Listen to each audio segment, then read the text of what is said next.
Yeah, Buzz YouTube, how's it going, guys? So, before y'all flip out and wonder what's going on, don't worry, week 4 and onwards is going to be live commentated, hopefully, for the UBL here. Quick little back story as to why this is post-com. The only time that me and Steve were able to play because of timing concerns were late Friday while I was not sober, because I've had a busy week. And this weekend, if you guys follow me on Twitter, you know why. What's been going on this weekend. And then yesterday I felt like I was dying because of Saturday, and yeah, I'll probably mention it what was going on Saturday at the end of this video, not right now though. But this match was against Steve, the man who created Draft League format. So definitely check him out, guys. Channel link and stuff will be down below. So this is what I'm going to try and make the only post-commentated battle for the UBL, and it's already a couple days late, and I apologize about that. So hopefully back week 4 this Saturday we'll be back on schedule. But yeah, I don't even really remember my team. I'm kind of going into this battle how I kind of went into it initially, just kind of not really knowing what's going on. Threats though, I know Mega Manetric and Tornadus were like his two biggest threats to me in the initial building of this battle here. So from the start, he ends up leading off with his Torkoal here, and really there's not too much that I'm concerned that Torkoal can do to me. I figured that if he were to bring Torkoal, it's probably going to be like an offensive variant. So if he has Fire Blast, there's always a chance that he'll miss. Even if he doesn't, getting off damage on this Torkoal is going to be really good, just because if this is his Stealth Rocker, I can maybe somehow beat this 1v1. Shadow Ball unfortunately does not do... How is the smoke on... Why is Torkoal not drowning right now? I actually really like this background. I like this Wi-Fi battle background. I haven't used it much. I wish like the little kelp in the background was like moving around. I think if you look closely in the background, there's like a little love disc that moves around too. I think if I'm not mistaken. Yeah, sorry. Just, he knocks out my Mega Sableye. Didn't really have too much to switch into the Torkoal. I just kind of clicked Thunderbolt to click it. Honestly, Heat Waving there was probably my better play. There wasn't a good chance he was going to sack off Torkoal when he most likely does want to try and get up rocks later in the match, as in comes the Manetric. Now, I really wasn't checking calcs during this match, and I figured that, okay, I can probably still live any one hit he wants to go for here. Now, if I had checked the calc, I would have realized that this is actually a modest Mega Manetric, if I'm not mistaken. So I remember seeing the team afterwards too, and I remember checking the calc. Plus, there's something later that happens that signifies that this is definitely modest.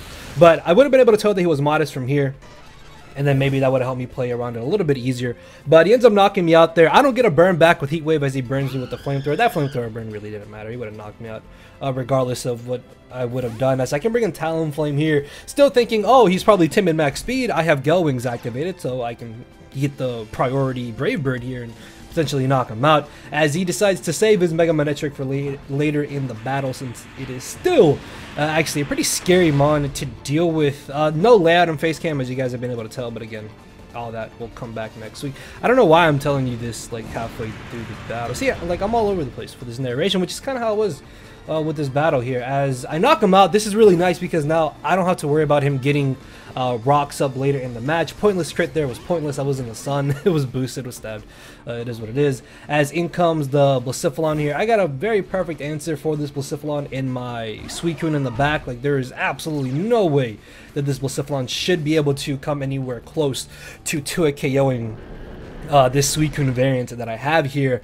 And because there is a chance he may not want to stay in here, what I should do is just go for the Ice Beam. Nothing realistically is going to take an Ice Beam. I have no reason to Scald in the sun, but I foolishly just kind of attack what's in front of me and I go for the Scald. This was just a really bad play on my part. Going for Ice Beam here definitely would have been a lot better. I don't think I would have knocked out Tornadus, but I would have done a really good amount of damage to him.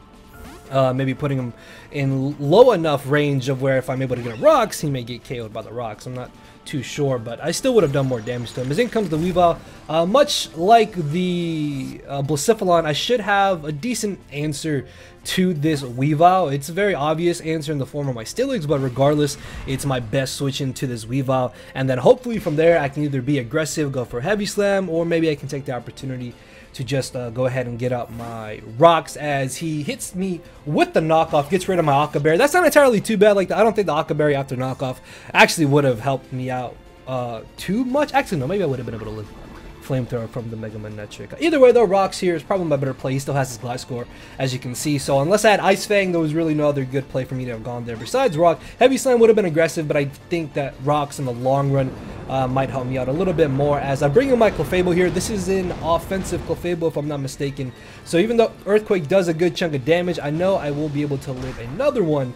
And I should just go for the Soft Bolt here to see what he wants to bring in against me, because a full HP Clefable is something that's very, very difficult to take down. It's not going to get easily one-shot by anything. And even if he had Poison Jab on his Weavile, I had the Kabaya Baron after Rocks. I do believe he's in Fire Blast range, but I end up being aggressive here, going for the Ice Beam. I really feel like that was another bad play. Like, yeah, I caught the Tornadus, but I have a perfectly good answer for Tornadus in my Suicune, and my Suicune still deals with the Blacephalon regardless. As in comes the Mega Magnetric here. So this is the first calc that I did during this match. Normally if you guys see my live battles, you know I calc very often during the matches. And I was like, okay, as long as he's not modest and gets like an absolutely high roll, I should be fine, so I can soft board. And it turns out that he's modest and he gets a very high damage roll, because now unless he gets a low damage roll, I don't live this hit. In hindsight, I should have probably just gone for the Ice Beam, but I thought maybe he's going to try and go for the Volt Switch, which was really stupid thinking on my part, because I have the Rocks up and he's in range of where Rocks will probably knock him out regardless. As I then bring in my Steelix here in hopes that maybe I can live, even though I didn't. I should have just brought in my Suicune here. But yeah, that misplay with Clefable just kind of seals the victory for Steve here, because I really played this game badly, but it is what it is. We can't always have really perfect games. And normally if you guys have seen my Draft League matches before, you will know that I don't typically play like this. This was actually a pretty short battle, like 21 turns, I think. And yeah, Suicune was able to live there. I should have just brought in Suicune initially if I was really thinking to play out there, because I could have kept my Steelix in the back, but realistically I don't think it matters too much. I still actually have a chance, funny enough. If this is not Scarfed Blacephalon, my Talonflame at this point outspeeds everything that he has left, and in theory could possibly still win me the battle.